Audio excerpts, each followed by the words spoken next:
চালের গুঁড়ো আমি ভালো করে মেখে নেব গরম জল দিয়ে।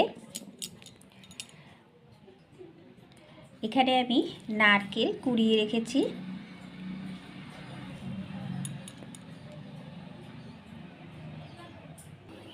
তো এখানে আমি দুধ জাল দিয়ে নিচ্ছি। নারকেলের পুরটা আমি রেডি করে নিচ্ছি।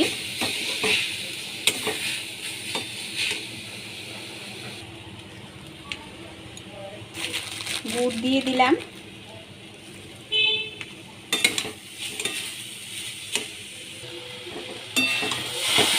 নারকেলের পুর একদম রেডি হয়ে গেছে।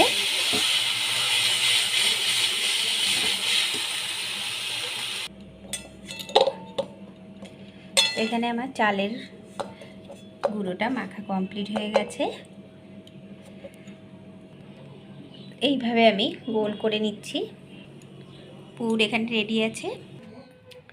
এইভাবে আমি পুর ভরে নিচ্ছি। একটা এখানে কমপ্লিট করে নিয়েছি।